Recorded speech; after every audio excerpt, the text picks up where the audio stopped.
Paano gumawa ng resume gamit lamang ang iyong cellphone or ang iyong mobile phone? Yan ang ituturo natin in this video. Bago ang lahat, huwag kalimutan mag-subscribe para palaging updated sa ating mga panibagong videos na maaaring kakailanganin nyo rin po in the future.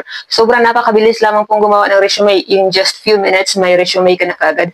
Gamit lamang ang iyong cellphone at pwede mo itong i-print at i-email sa mga kumpanya na gusto mong pag-applyan. So, wag na natin patagalin. Let's start this.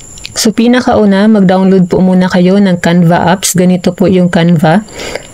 Punta muna kayo ng Play Store. Kung wala pa kayong Canva app sa inyong mobile phone or sa inyong cellphone, i-type niyo dito sa search ang Canva.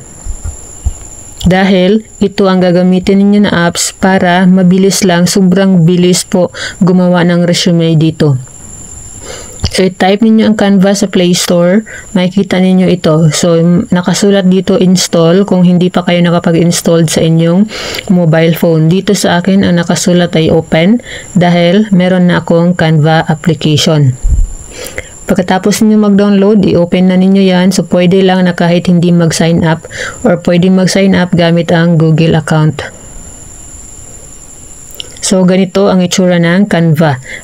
Dito sa search templates, i-type ninyo dyan ang resume. So guys, sinasabi ko sa inyo, sobrang bilis at sobrang daming available templates dito. So pagka-type ninyo ng resume, makikita ninyo, lalabas lahat ng sobrang daming resume at ang gaganda pa ng mga templates nila. Ang ganda ng mga design. So, ang gagawin mo, mag-decide ka or pumili ka kung alin design yan dyan ang gusto mo. So, pero take note na ito lamang walang mga crowns. Itong merong mga crown na ganito, ibig sabihin hindi yan libre. So hindi mo yan magagamit kung hindi ka mag-subscribe. So itong mga walang crowns, katulad nito, yan ay pwedeng gamitin ng libre. So kung gusto mo na mayroong picture, so sobrang dami. Meron din dyan mga walang picture, pero kadalasan sa resume ay mayroon talagang 2x2 picture yan. So ngayon, kailangan natin pumili ng isa para gagamitin natin. So halimbawa, ito yung pipiliin natin ang so for example, itong Lorna Alvarado. So i-click mo yan kung nakapili ka na ng style na gusto mo. Tapos hihintayin mo lang yan na mag-load. So kung medyo mahina ang inyong internet sa iyong mobile phone, so medyo matagal mag-load yan. So ayan, naka-open na siya. So dito, lahat dito ay pwede mong i-edit. Lahat ng element, kahit yung design ay pwede mong i-edit. Paano yan gagawin? So isa-isahin natin. Dito, i-click mo itong profile picture. I mean yung picture kung yun ang gusto mo. So, kung gusto mo yung 2x2 na yung type na picture, so pwede yun.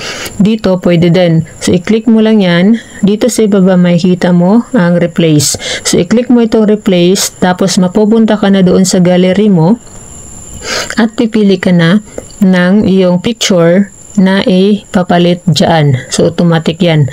So, once nakapili ka na, proceed ka na dito sa pag-edit ng mga details. So, siguraduhin na napalitan itong lahat ng detalye ng iyong sariling information. So, paano yan i-edit ang mga words? Napakasimple lang. I-click mo lang yan, tapos i-double click mo. Ayan, pagka-double click mo yan, pwede mo na yang i-edit. I-click mo ulit, tapos pwede mo na siyang i-edit. So, halimbawa, yung pangalan natin ay, gagawa lang tayo ng pangalan. Halimbawa, Jean Santos. So, ayan. Nakikita ninyo, na-i-edit siya.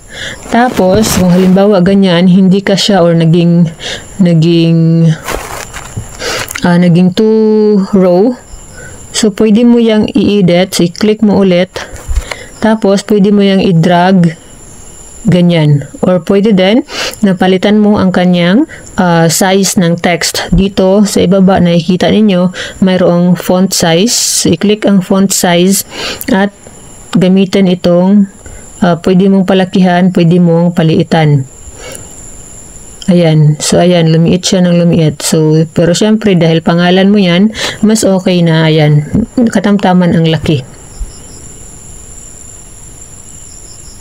At mas maganda na isang linya lang siya dyan. So, ngayon, itong kasunod ay, so pwede mo ilipat itong kasunod. So i-drag mo lang yan. Ayan. Tapos pwede mo rin palitan ang font size niyan. Or ang size ng letters. So, i-double click mo ulit, tapos i-click mo ulit, at mai-edit mo na yan. Halimbawa, yung pag-applyan natin ay cashier, halimbawa. So, isulat lang natin dyan ang cashier. Ayan, tapos i-click mo ulit kung okay na. Tapos, ganyan ang pag-edit. Ganyan lang kasimple mag-edit ng mga details dito. So, lahat i-edit mo ayon sa kung ano ang gusto mo isulat sa iyong resume at yung totoong mga detalye tungkol sa iyo. Halimbawa, dito sa education, sa professional experience. So, itong professional experience, pwede mo yung i-edit at palitan mo ng work experience kung gusto mo. Tapos, lahat, tulad ng sabi ko, lahat talaga na i-edit. Halimbawa, kung ayaw mo lagyan ng about me, so pwede mo yung i-delete. Gamitin mo lang itong trash box dito na icon. I-click mo yan at madidelete yung kung ayaw mo ng ganyan. Pero, syempre, mas okay din sa resume na mayroong about me. Tapos, yung contact, yung skills, yung language, ganun. Lahat ay pwedeng ma-edit, hindi lang yung mga letters, kundi pati yung design. Halimbawa, dito ay gusto mong lakihan ito. So, i-click mo lang yan, i-click mo yan, nakikita mo ito, pwede mo yung i-drag pa ganyan, ayan. So, depende kung gusto mong baguhin ang design, depende kung lumampas ang iyong mga letters, so i-adjust mo na lang. It's either i-adjust mo ang design or i-adjust mo ang font size or ang yung size ng mga letters. So, pati itong linya dito, kung halimbawa ang iyong education ay lumangpas yung, pwede mo rin yan i-drag, pahabaan mo itong maliit na line, ganyan. So, i-click mo lang yung gusto mong i-edit. Ayan, tapos gamitin mo lang yung pag-drag kung gusto mong pahabaan or kung gusto mong i-shorten. So, ayan, ano pa ba? So, depende na sa inyo kung ano yung gusto ninyong design. So, yung pinakita natin kanina, sobrang dami naman ng template na pwede mong gamitin. So, kung alin yung mas mabilis ng i-edit para sa'yo, kung okay na yung okay sa iyo lahat ng nakasulat para hindi ka na mag-delete. Bali i-edit mo na lang yung mga nakasulat ng iyong totoong impormasyon. So, ayan. Sobrang daming pagpipilian na templates.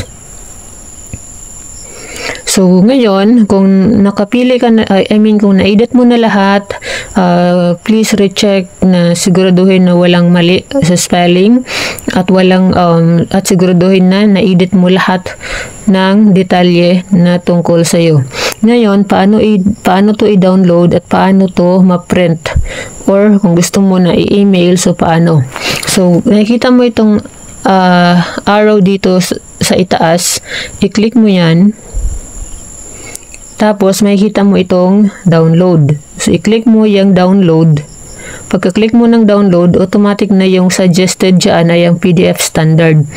So, ang PDF standard, pwede siyang pang-print, pwede din na pang-email. So, yan na yung piliin mo. Tapos, i-click mo na itong download. Kung gusto mo naman na i-email, so, i-download mo muna. Tapos, pwede mo nang i-send yung file, yung downloaded file doon sa company na gusto mong pag-applyan. Okay, so again, sobrang bilis lang gamit ang Canva apps. So, kailangan meron ka nito. Mag-download muna sa iyong mobile phone at sa desktop din kung naka-desktop ka. Pero kahit sa mobile phone, sobrang bilis lang. So, i-type mo dito ang resume, makikita mo kagad lahat ng templates na iyong pagpipilian. So, ganyan lang siya kasimple. Sana nakatulong po sa inyo ang video na to. Kung nakatulong ay huwag kalimutang mag-subscribe para palagi updated sa ating mga panibagong videos na maaaring kakailanganin nyo rin po in the future. Good luck for your job application!